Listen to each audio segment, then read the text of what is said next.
So I'm actually from a small town called Rockford, Illinois, right outside of Chicago.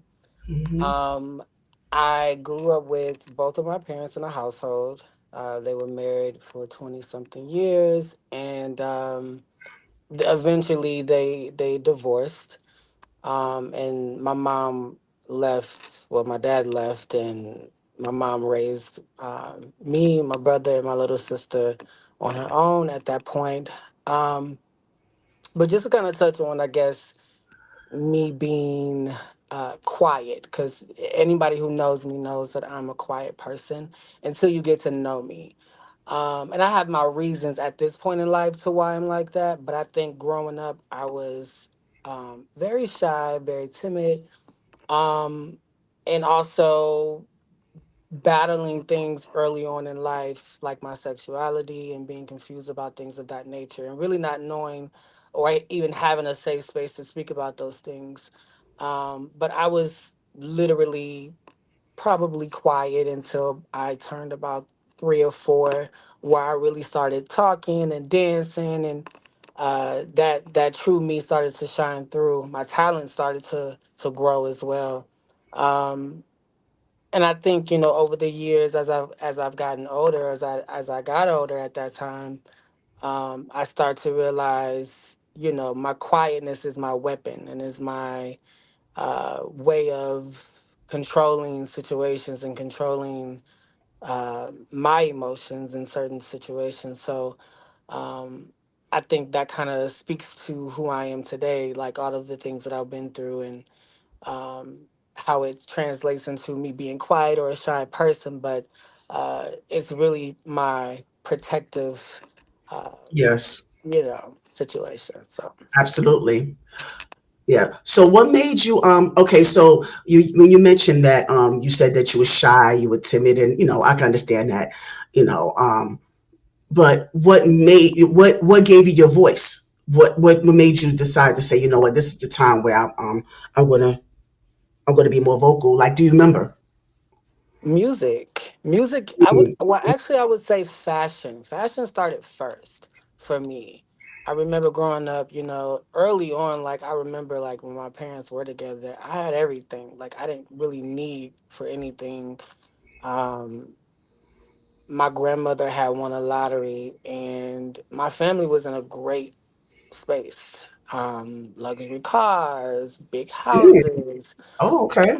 I was in school, going to school in designer, and I think once they, separated, he took all of that with him and literally left my mom with nothing. I mean, Oh, we had to start over, and there's a lot that goes into that, but my mom struggled as a single parent, and I didn't have the best clothes or the best shoes going to like middle school at this point. So people would, pick on me, oh, you wearing the same shoes all this time, or your mm, shoes dirty, or you got this, you know what I'm saying? Like I didn't really have what they had. Now I still was putting it on and working with what I was had, that right? but it wasn't who I am today. You know what I'm saying? So I think in 8th grade for me, I kind of had an epiphany, like, I am Javen Jerrod. You know what I'm saying? Like I am a superstar. Like at this point, I had already started, dancing. People in the neighborhood knew who I was. For that, I was in different competitions and things of that nature. So I kind of had made a name for myself, but that didn't stop people from bullying me. That didn't stop Right. people from talking bad about me or talking about my clothes. So the grandmother who won the lottery, my granny, she ended up moving to Texas. So every summer we would go to Texas to spend the summer with her and my aunt Nicole. In the summer, I think of 2000. Well, I think I'll be telling my age, but when I went to Texas that year, we went to Dallas. I stayed the summer.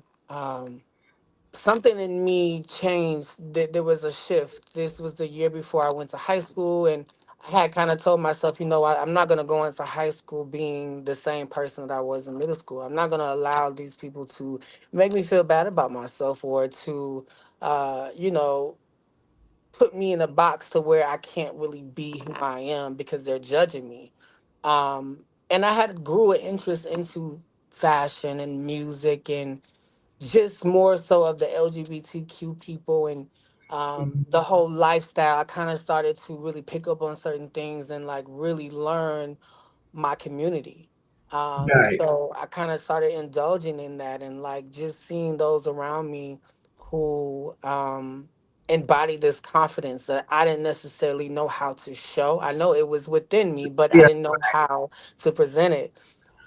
So that year in Texas, I spent time studying just fashion and looking at Essence magazines. And my aunt, she had us at different concerts, and we were just outside. And I think that was also the era of like MySpace and like kids Yes. going viral and Soldier Boy, and like everybody is just kind of like doing their own thing and living in their truth.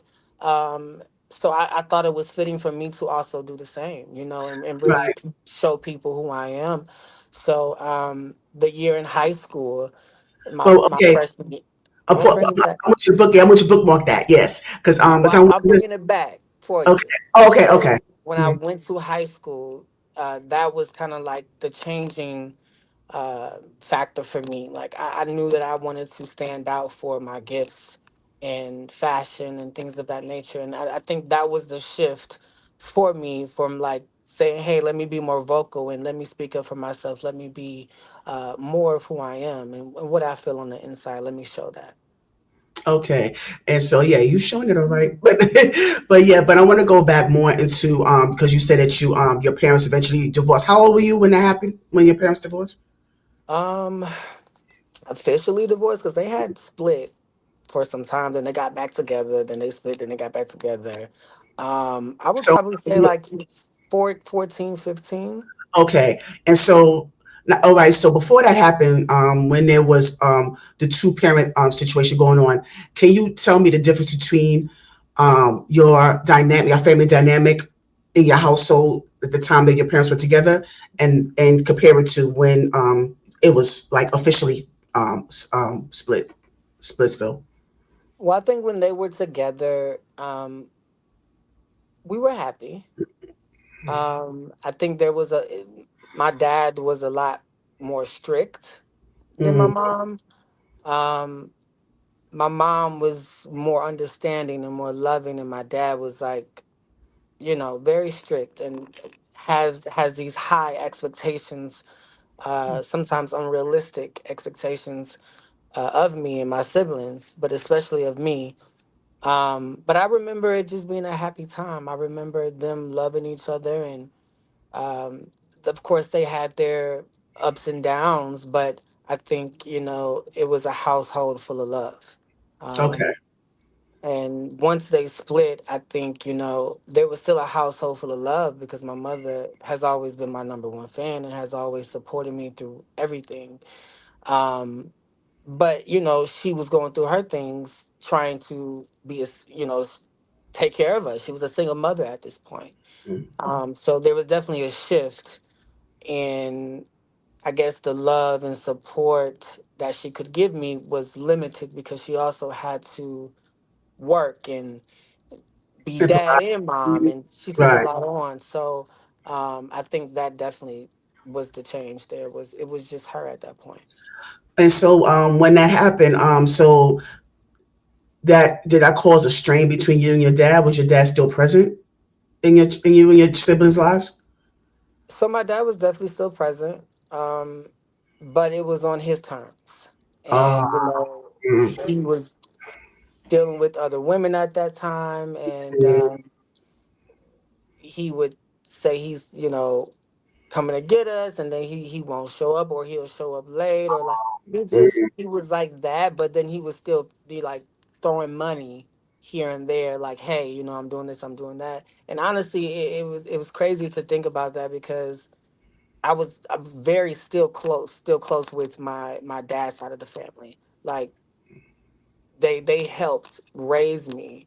Even when he wasn't around, some of them stepped in to take care of certain things and help my mom and my granny. I'm one of her favorites. So she always tried to make sure that we were taken care of. But, eventually the relationship between my mother and them was strained.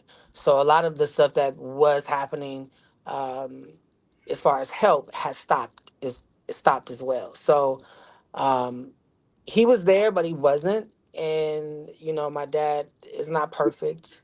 We have a great relationship today, Mm. but we have to work, and we're still working at being better and um, communicating better. Okay, and so I'm glad to hear that, by the way. But I wanted to know, um, when you and your dad was working towards rebuilding a relationship. Was there ever a safe space, as far as your dad goes? Did Jack get to the point where I had that conversation of why, the why? Did you get your whys answered, as far as, why is it that, even with, you and mom separating, why was your presence limited? Why was it, why did your our relationship shift? Like, did you have those whys answered as to why the relationship dynamic changed between the both of you? I don't think I necessarily needed those answers because I know the answers. I was very present for a lot of the things that my dad did to my mother. And I Mm, also know that my dad was young. I also know how my dad was raised as well, that has contributed to some of the things that he's done. You know what I'm saying? Like, he wasn't really in a household full of love himself. So he could only kind of show me what he knew. And it wasn't a lot as far as how to be a great dad. He didn't really have that either. So I mm, knew it was him kind of doing what he felt was good as being a dad. But my dad was also selfish in a lot of different ways as well. So to me, there's certain questions that, like, I didn't need the whys to that. Like, I was fully aware of him trying to figure out himself, and mhm, him navigating life and really not having a lot of answers himself. So there was grace that I was able to give in mm. certain situations, and some of those questions that I think I had in the beginning, they kind of were answered over time.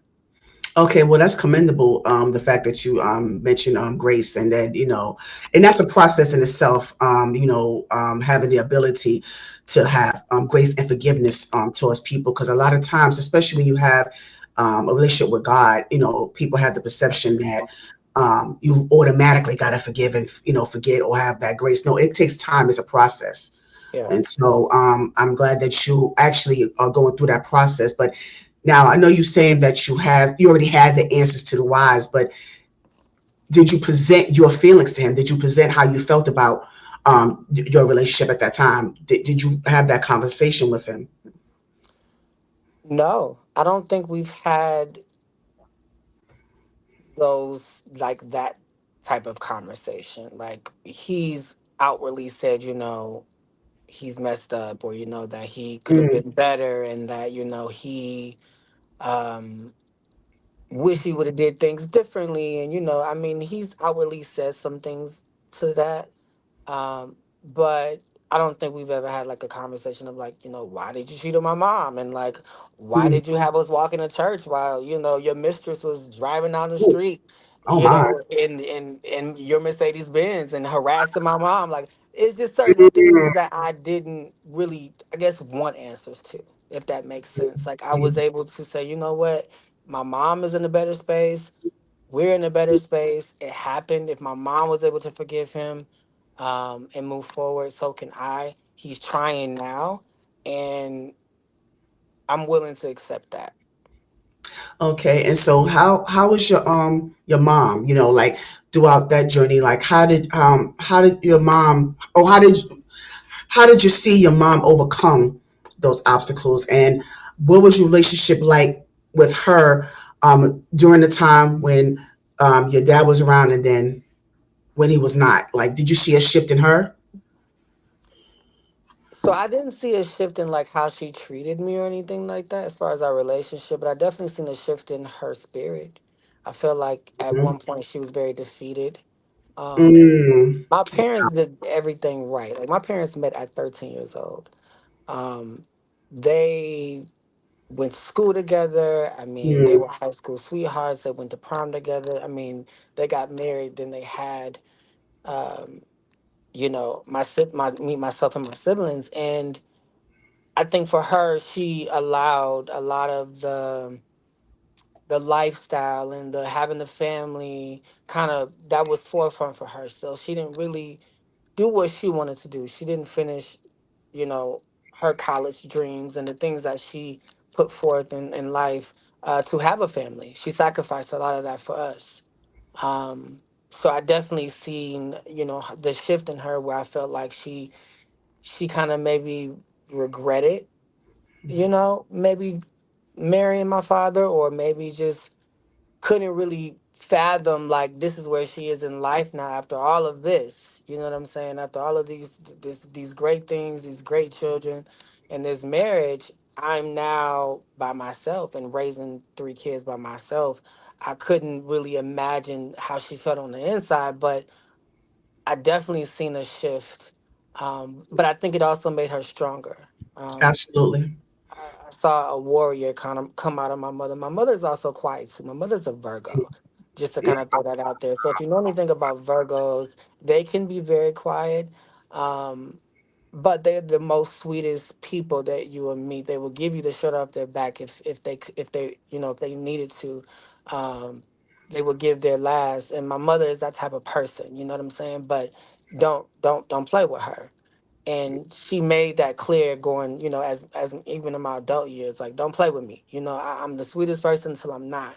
And I Right. think I was able to kind of see that transition, like where she was like, okay, yeah, I'm quiet, and yes, I'm this and I'm that, but I'm also very strong, and I know what to do. I'm very smart, and I'm capable, and I'm able. And I think she taught me a lot just going through her journey, and I was able to witness her overcome a lot of things with just the grace of God and her believing in God. And she's a Yes. prophet, so her Mhm. faith is admirable. And I inspire one day to have the kind of faith and relationship with God as she does. That's okay. That's wonderful.